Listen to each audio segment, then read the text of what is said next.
The sun had barely crept through the blinds when I reached for the phone. There wasn't any ceremony in my movement, just quiet, practiced habit. I hadn't called Griselda in months, maybe longer. But I had a reason this time. I had picked up a scarf last week in Charleston. Green silk. The same shade we used to fight over when we were kids. It lay wrapped in a small box beside my coffee cup. I sat there for a while before making the call, not because I was nervous, more like I was trying to remember if this was a good idea. Then I told myself something foolish. Maybe this was the start of us being sisters again. I tapped her name and waited. When she picked up, there was no warmth in her voice.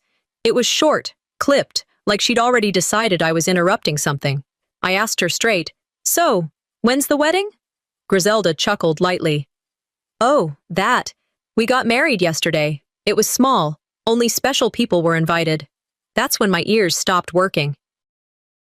Her words sat there like nails on the table. I didn't even know what to say. I looked down at the scarf box. My hands started shaking. I didn't drop it, didn't speak, didn't blink. I just stared at that ribbon, the little curl I'd tied to look presentable. She didn't explain, didn't offer anything. "It was beautiful," she said, as if reading from a script. "Very intimate. No drama." I remember thinking, was that supposed to make me feel better? I checked the date on my phone again. She wasn't joking. I ended the call. Quietly. No hang-up theatrics. No demanding answers. Just ended it. I sat at the kitchen table with that box in front of me. Stared at it like it was something toxic. Then I reached for my phone. My inbox was empty. No invite, no missed call, no accidental text. Nothing. I opened Facebook, then Instagram. There they were, photos I wasn't supposed to see. Griselda in white, hair done up like she was born with a stylist. My mother standing beside her like she'd just crowned royalty. My brother clapping in the background. And Griselda's voice in the caption, "Surrounded by the people who matter most." What stunned me wasn't that I wasn't there. It was how normal they looked without me. I scrolled until I stopped cold. One of the guests had posted a screen grab of Griselda's wedding message. A little quote, 3 sentences, pretty words about growth, family, and peace. It was my message. I had written it 2 weeks ago. A draft, still saved in my notes app. I never sent it. I had been working on what I'd say if I were ever asked to give a toast. And there it was, verbatim, under Griselda's name. I stared at my phone like it had just grown teeth. This wasn't just forgetting me, this was using me, without even the courtesy of acknowledgement. Later that afternoon, I opened the scarf box. I unwrapped it, held the silk in my hands. It was soft, lighter than air. For a second, I pictured her opening it, smiling like she used to when we were 12. Then I folded it up and put it back in the drawer, neatly, not angrily, not dramatically, just done. That night, I opened my laptop. The old folder sat there on my desktop. Estate Trust, Dad. I hadn't opened it since we finalized everything after he passed. I clicked it. The documents loaded slow, like they knew I wasn't ready. Line by line, I scanned each one. There it was. My name. Crossed out. Replaced by hers. It wasn't a strike-through. It was subtle. Quiet. The kind of change you only notice if you were watching. I had noticed once, a year ago. Asked Griselda about it, she'd laughed, said it was just legal wording. Back then, I believed her. Now, I don't know what I believe. I didn't cry. I sat at the table, screen glowing blue, scarf still in the drawer. And I said to myself, not out loud, just in my head, they didn't forget me. They erased me. And they thought I wouldn't notice. That scarf stayed in the drawer. I didn't move it after that first night. Didn't touch it. Just left it folded the way it had come from the store. Clean, soft, like it still carried the illusion I'd bought with it. For a few days, I tried to convince myself I had misunderstood. Maybe Griselda didn't mean it the way it came out. Maybe I had imagined how sharp it sounded. Only special people were invited. I played it back in my head again and again. Tried to hear it differently. Then, on a lazy Thursday afternoon, while cleaning out the cabinet in the hallway, I found an old red accordion folder from Dad's estate. Tucked in with some unopened bank mail and faded receipts, it had a label I recognized. His handwriting, all caps. Property, main house. Out of habit, I opened it. Inside were the original deed copies, printed hard, notarized. My name was there, clear as day. Co-heir. Second signatory. Then I remembered something from last fall. Griselda had sent me an email asking if she could streamline the documentation for refinancing purposes. I hadn't thought twice. Didn't even ask to see the new papers. I walked over to my desk and searched my inbox. There it was, a PDF dated just 2 months ago. I opened it and froze. My name was gone. Where I used to be listed as secondary owner, now there was only one name, hers. I sat back in the chair, slowly, not angry, not shocked, just cold. This wasn't about a wedding. This had been in motion long before that phone call. That night, I printed both versions of the deed, took a yellow highlighter and circled my name on the original, then drew a blank box over the new one. It wasn't legal training, it was muscle memory. Something in me needed to see the proof, not just read it. This isn't about forgetting, I muttered. It's about rewriting. The next day was my birthday. I'd sent an invitation to my mother and Griselda the week before. Nothing grand, just dinner at a small bistro I liked downtown. Table for 3. I booked it early, picked a corner spot near the window, brought the same scarf gift with me. I thought maybe they'd show up. Maybe someone would choose decency over distance. I sat down at 6. By 6:30, I had refolded the napkin twice, answered a meaningless call from a robocaller, and told the server I'd wait a bit longer. At 7, a message came through. A group text. So sorry. Totally forgot. Mom and I are catching a flight tonight for a conference. Next time? No apology. No acknowledgement of the occasion. Just next time. The server, a young man with kind eyes, brought over a complimentary dessert with a sparkler. I smiled. Not because I was grateful, but because it was the only thing I could do without crying. I thanked him, asked for the check, boxed the cake. Walking home, I passed our old neighborhood park. Funny thing, at 10 years old, Griselda had drawn me a picture of us holding hands under a big tree. She'd written, "You're my favorite person," in pink marker, spelled favorite wrong. I'd kept it for years. That night, walking by that same tree, I remembered it vividly. But for the first time, I wondered if I'd made more of that moment than she ever had.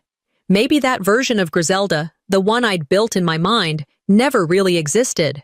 Maybe she had always been this person, and I'd just refused to see it. The hardest part isn't being left out.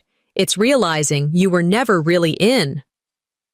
Back home, I sat on the edge of the bed, still holding my phone. I typed a message to my mother. "Can we talk about the house? I found something." I stared at it for a minute, deleted it, then tried calling. Voicemail.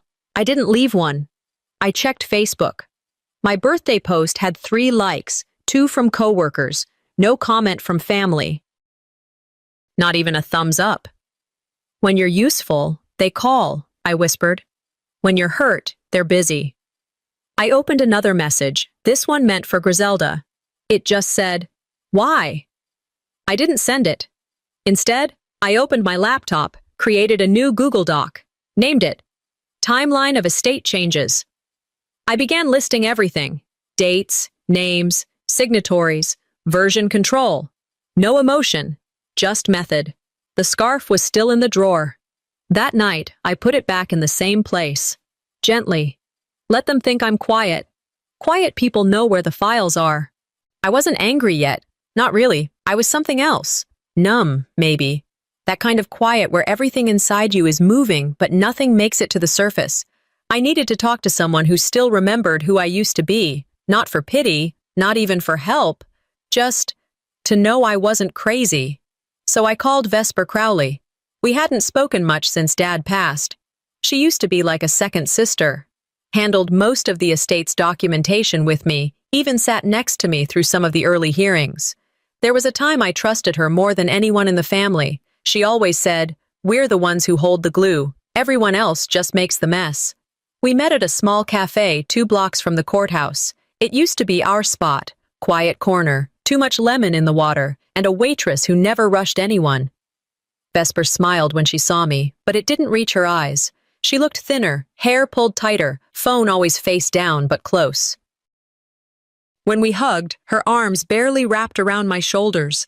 We talked small, weather, her consulting work, a short joke about lawyers. Then I asked her about the estate. She glanced at her watch.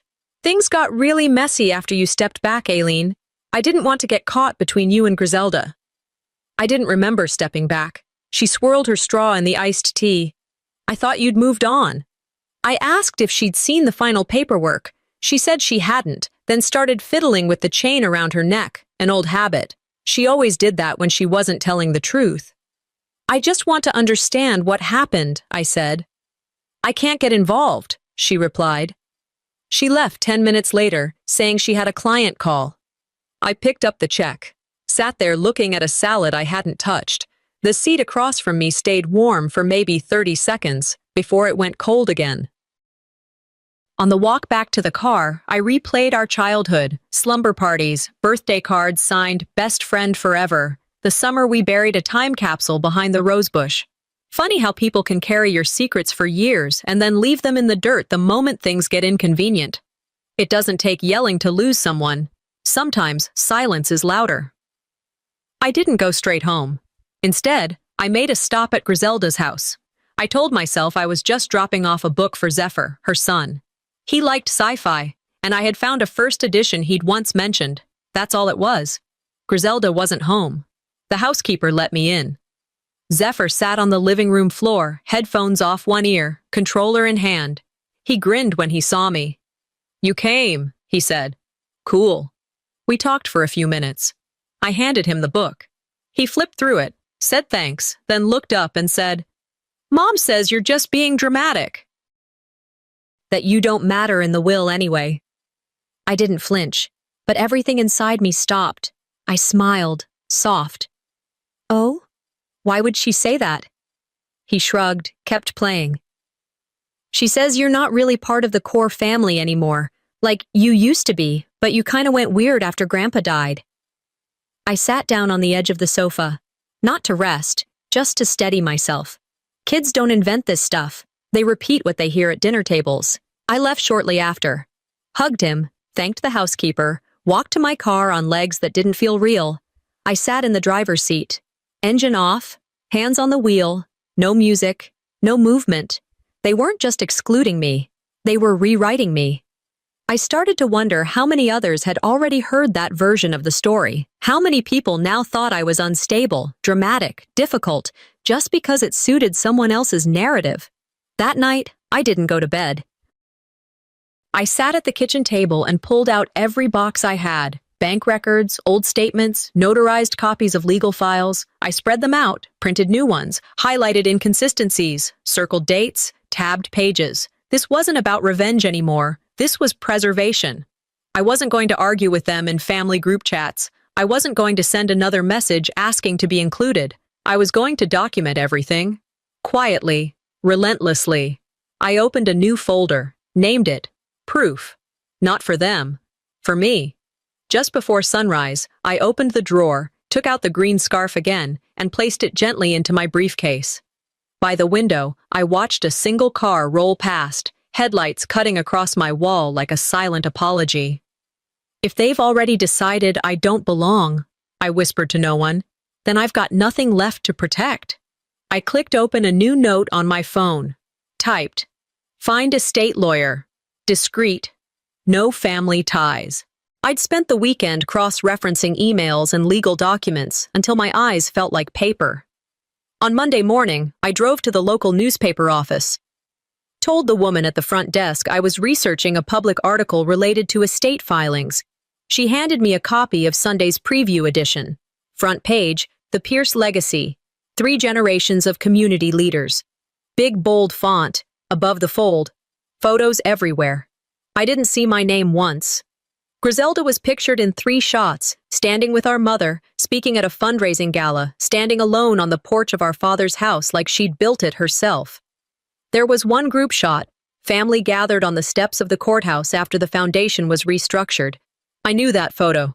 I was in that photo. Or, I had been. Now, the left side of the image was cleanly trimmed. The space where I'd stood next to our father, gone. I stared at the layout. My stomach didn't drop. It tightened. Like I'd swallowed a breath that couldn't come out. They edited me out like I was a smudge. I left without saying much. On the drive back, I made a detour. There was a small print shop on Abercorn I used years ago, the kind that still remembers people. I walked in and asked the clerk, a guy with gray temples and a kind smile, if they had a backup of the original group shot from the courthouse. He tilted his head, thinking, then snapped his fingers. "Oh yeah, that one with the tall woman next to Mr. Pierce, right?" "That's the one," I said. He found it. The unedited version. There I was, right where I remembered, standing to the left of Dad, arm tucked around his elbow, smiling straight into the camera. He handed me a preview print. I didn't say anything, just stared at it for a long time. Then I said, "Can I get 2 copies? Glossy, one wallet-sized, one full." He didn't ask why. Proof that I existed, even when they pretend I didn't. Back home, I put the full-sized print on the fridge. The other went into the estate binder. That photo had been taken right after our final trustee vote. I remembered Griselda pulling me aside before it, asking me to remove the green scarf I had around my neck. Said it clashed with the rest of the family palette. I'd rolled my eyes, laughed, and took it off. That was the same scarf I'd planned to gift her, the one still folded in the drawer. I thought about that moment for a long time, how small it had felt then, like a simple color preference. Now I wondered if she'd been working on my removal for longer than I'd realized. That day marked something in my mind. A pivot. Truth wasn't just about what I remembered, it was about what I could prove. I called my mother. She picked up on the 3rd ring. "Did you see the article in the paper?" I asked casually. "I did," she said. "It was very well written." Beautiful layout. "Did you notice anything missing?" A pause, then, like brushing lint off a coat. "I didn't make the selections, Aileen." That was worse than denial. It was complicity, without guilt. I didn't argue. I didn't ask her why. I didn't explain how it felt. I just said, "Okay," and ended the call.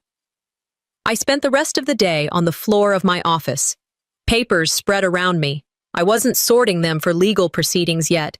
I was collecting omissions. Every time I hadn't been invited, every place my name had been left out, every board seat reassigned while I was on break, every email thread I hadn't been copied on. I wrote them down, one by one, labeled by date, posted a sticky note above my desk. You can't lose what you never truly had, but you can reclaim what's legally yours. No more text messages, no more trying to be included. This wasn't about feelings anymore. It was a case.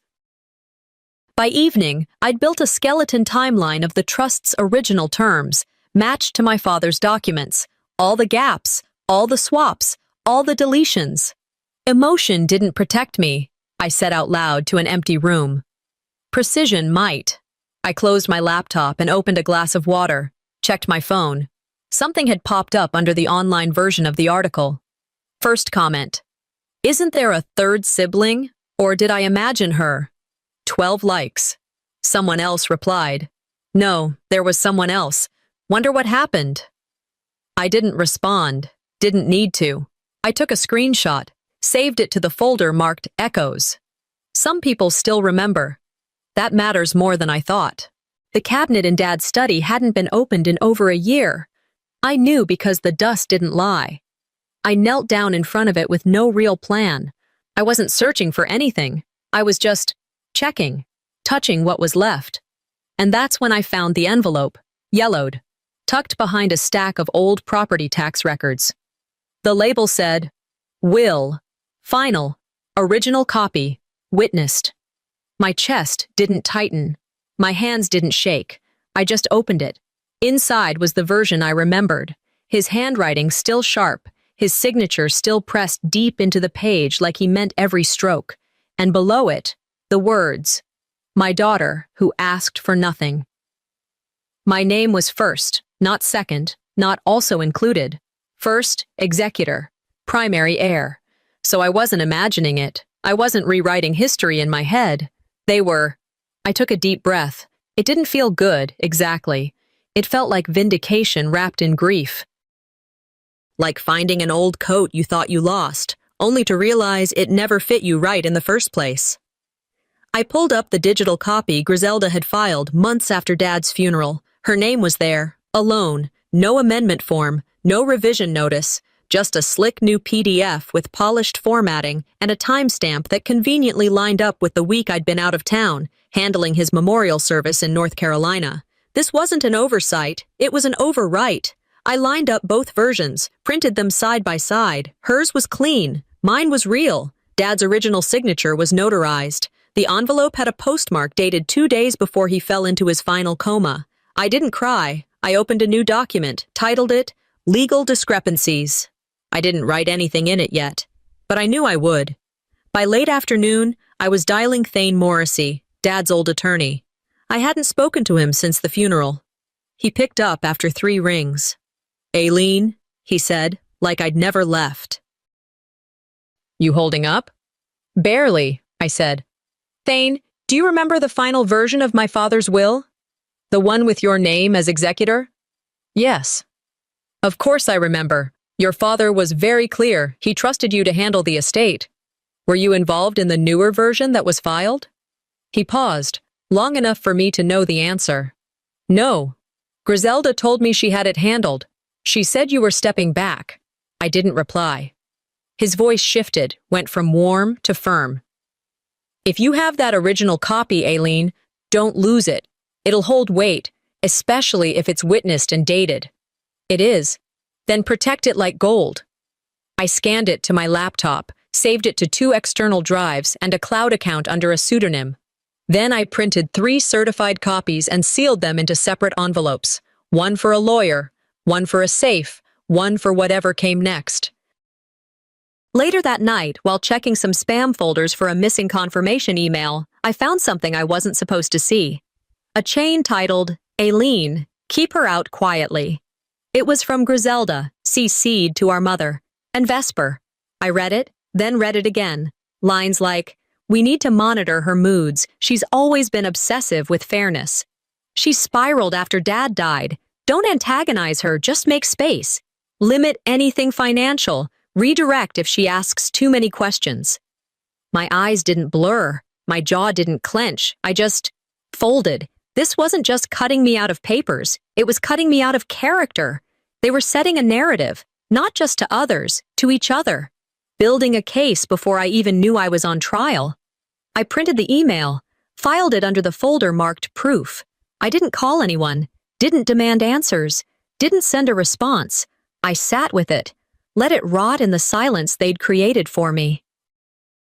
Then I opened a fresh document, statement of facts. I started typing. Calm, no adjectives, just dates, documents, witnesses, events. They'd made their case. Now I'd make mine. Not with pleading, not with shouting, with evidence. The scarf stayed untouched in the drawer.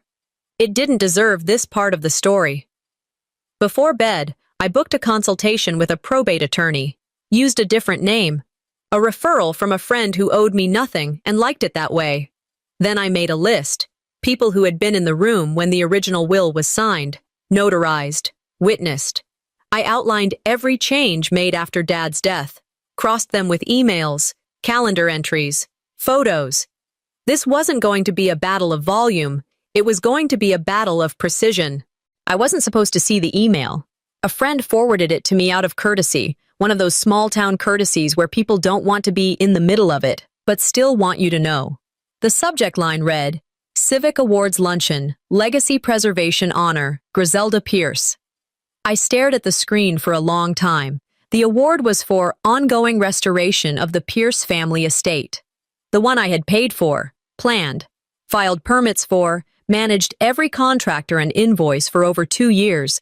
The project I'd turned down a sabbatical for because Griselda said we needed to keep it in the family. The RSVP list was full. Mayor, council, donors, journalists. My name, not on it. I wasn't invited. Didn't matter. I found a way in anyway. A week later, I walked into the ballroom wearing black and beige. No colors, no statements. I sat in the back corner as someone else's guest, said hello to no one, watched everything. When they handed out the event programs, I opened mine halfway through my salad. There it was. My name, sort of. Elaine Fulton, assistant coordinator, retired, tucked under a footnote about the estate's early paperwork. Elaine, not Aileen. I blinked, read it twice, felt the air leave my lungs. Everyone around me kept eating, chatting, laughing. They hadn't noticed. Or maybe they had, and it didn't mean anything to them. I looked again at the list of contributors. Of course, I wasn't on that page either. But Griselda's name? 3 times. 1 quote. 2 credits. Someone behind me whispered, "Didn't their sister help with the house?" Another voice. Maybe she backed out. I didn't turn around. This wasn't a mistake. This was choreography. The lights dimmed. Music played. The MC introduced one of Savannah's most visionary women. Griselda walked up to the stage in a tailored suit, emerald green. The same shade as the scarf I'd folded back into the drawer after the wedding. She smiled like a pageant queen and began her speech. She spoke about women who preserve the soul of their families. She thanked our mother by name. She referenced early days of planning when no one believed this house could be saved. She used phrases like personal sacrifice and quiet dedication. And not once did she say mine. Every word was a theft. Smooth, graceful, pre-approved theft. And the crowd ate it up. I didn't move. My hands sat in my lap. My back stayed straight. I felt the burn crawl up my neck, but I kept still. She ended by saying, "Legacy isn't built by one moment. It's built by being there when it counts."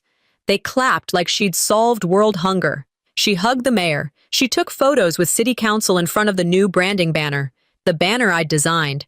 In my purse, I had one of the certified copies of the original will, my name, Dad's signature, the works. I had brought it not to cause a scene, but because I wasn't sure what I might need, I considered it. Just for a second, I imagined walking up, pulling it from the envelope, holding it above my head like a final truth, saying, "That legacy you're selling, I built it." But I didn't. Not because I was afraid, because I was done performing. This crowd wasn't ready to listen. They were too busy clapping. Legacy isn't about who talks the loudest. It's about who leaves something that lasts. After the event, as people milled around the hallway, a woman tapped my shoulder. Former coworker. We'd done volunteer coordination for years before Griselda swooped in. "I thought you were the one behind this," she said, voice low.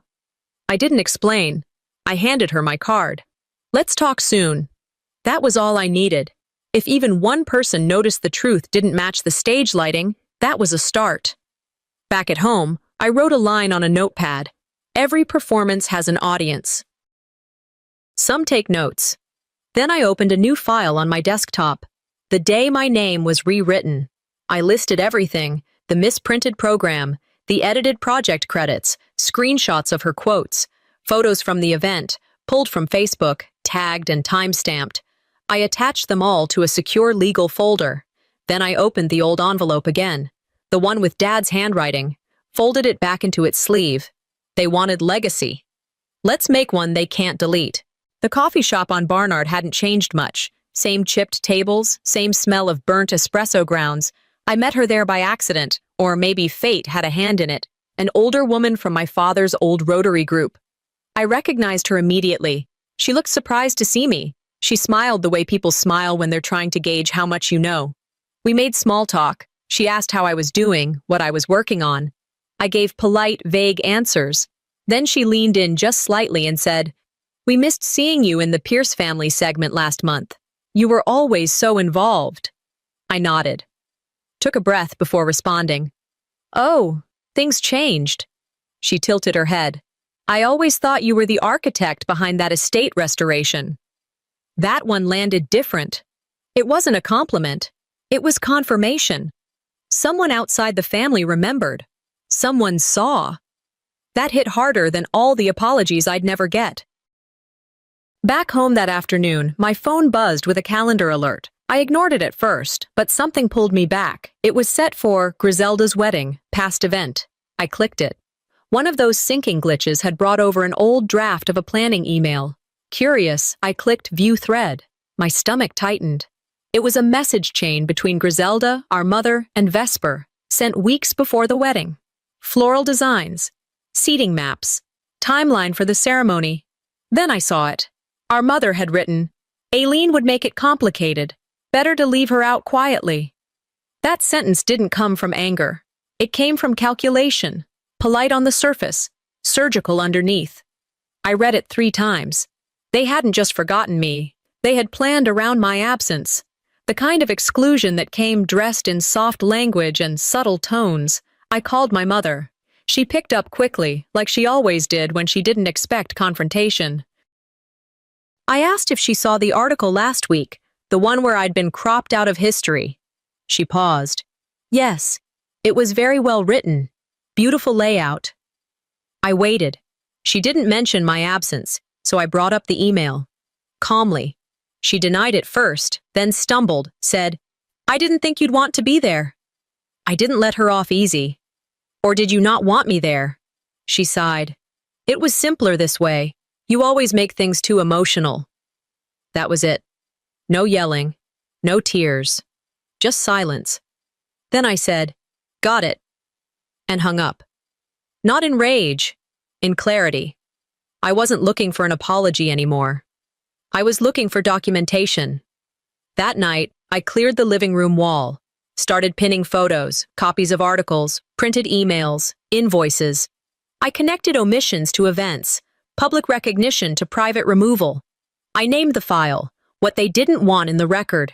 I said it out loud to no one. Their story erases me.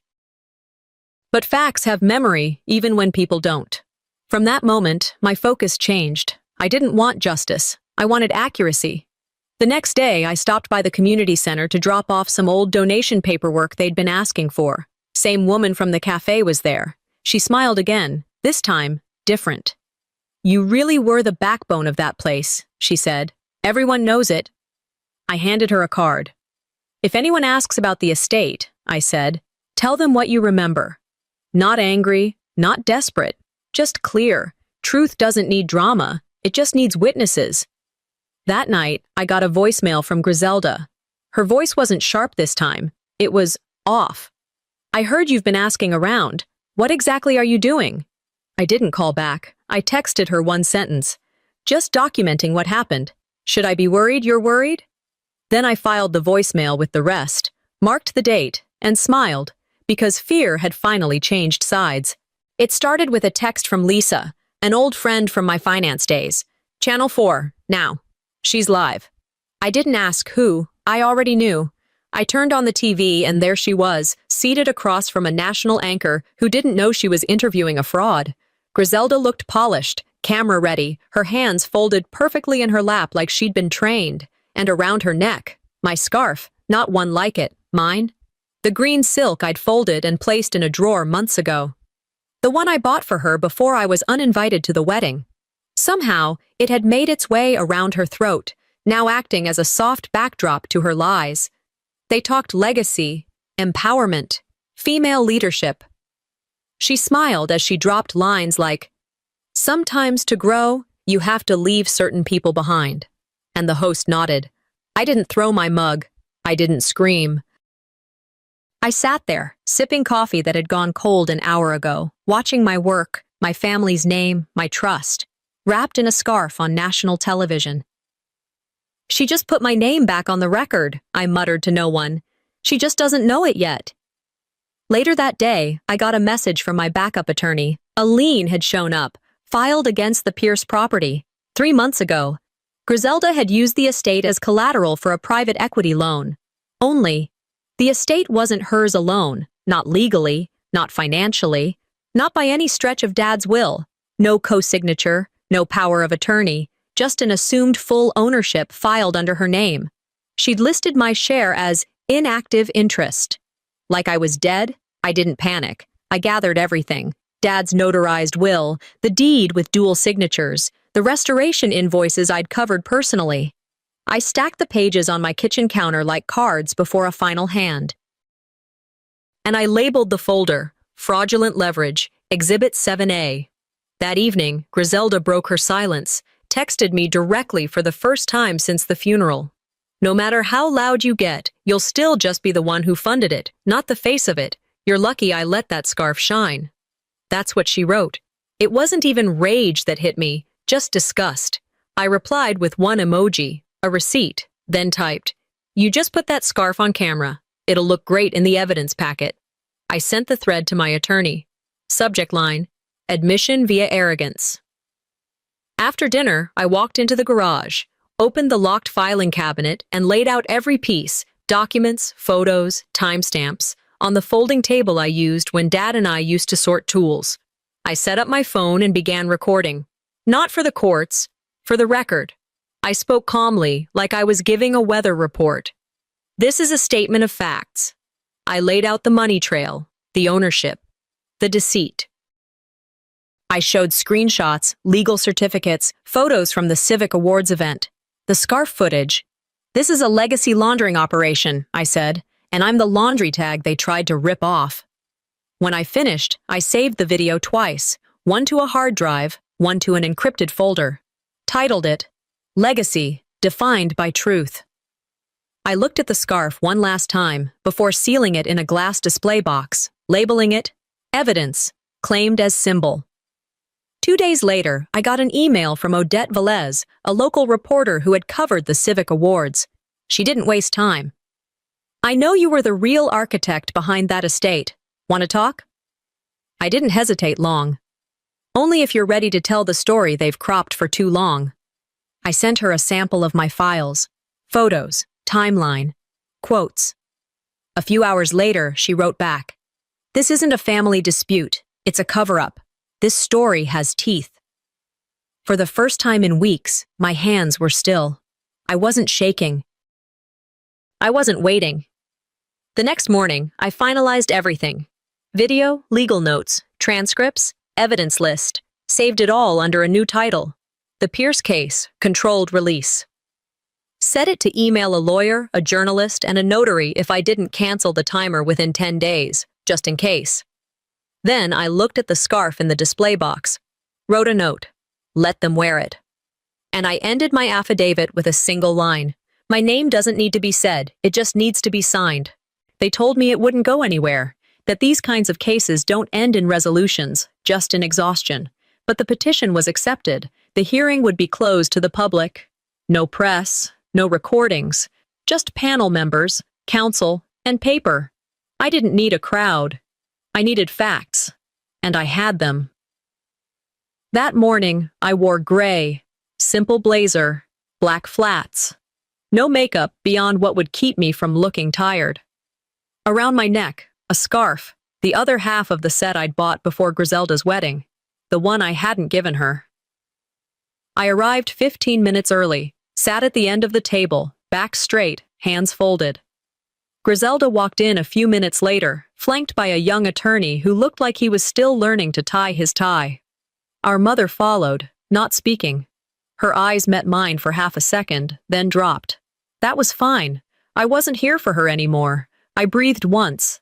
Deep. This wasn't about being seen. I was here to be heard. The documents were presented in order. Original will, email threads, tax receipts, collateral filings. Every one of them stamped, dated, witnessed. Her attorney made a weak attempt, called them outdated, said there had been a natural shift in family structure. Thane didn't flinch. He quoted legal code, cited precedent, pointed to the video I'd brought. My father, in his voice, raspy but sharp, speaking directly to the camera. "I've chosen Eileen because she's the only one who never asked for it." Griselda shifted in her seat. The panel was quiet. One member asked, "Was your sister notified before these transactions took place?" Her lawyer mumbled. Griselda said nothing. And that silence, it was louder than anything else in the room. During a recess, as the attorneys stepped out to whisper in corners, Griselda leaned toward me. She didn't shout, didn't snarl. She smiled. "You were just the wallet. Always were. You just didn't know it. Her voice didn't crack. But the room did. A panel member turned and wrote something down. I didn't respond. Not with a word. I didn't need to. That sentence bought me the kind of freedom no apology ever could. When they returned, the lead arbitrator looked at Griselda, then at me. Your tone today, Miss Pierce, indicates a consistent disregard for fiduciary duty. Based on the evidence presented, we find that Ms. Fulton's rights to the estate were improperly revoked. My legal rights were reinstated. Griselda would be required to submit any future decisions to third-party oversight. The moment they read the ruling aloud, our mother closed her folder. Didn't say a word. On her way out, she looked at me once, barely, and walked past like we were strangers on a sidewalk. I didn't stop her. There was nothing left to trade. I walked out of that office into the sun, not victorious, not gleeful, but whole. Odette Valles waited by a bench. She stood when she saw me, held a binder under her arm. "Got something for me?" she asked. I handed her a slim folder labeled "The Real Legacy, From Shadow to Voice." "Want a quote?"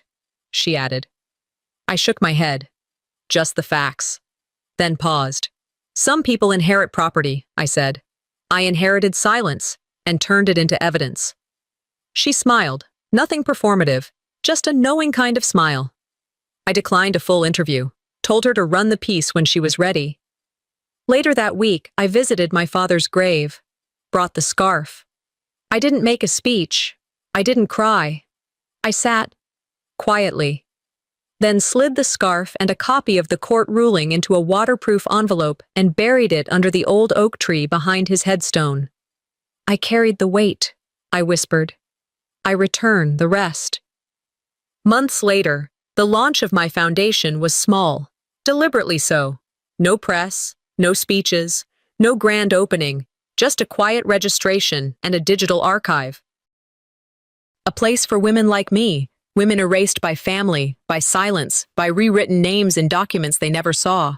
I never mentioned Griselda again, not in interviews, not in stories, not in defense, only in the lesson.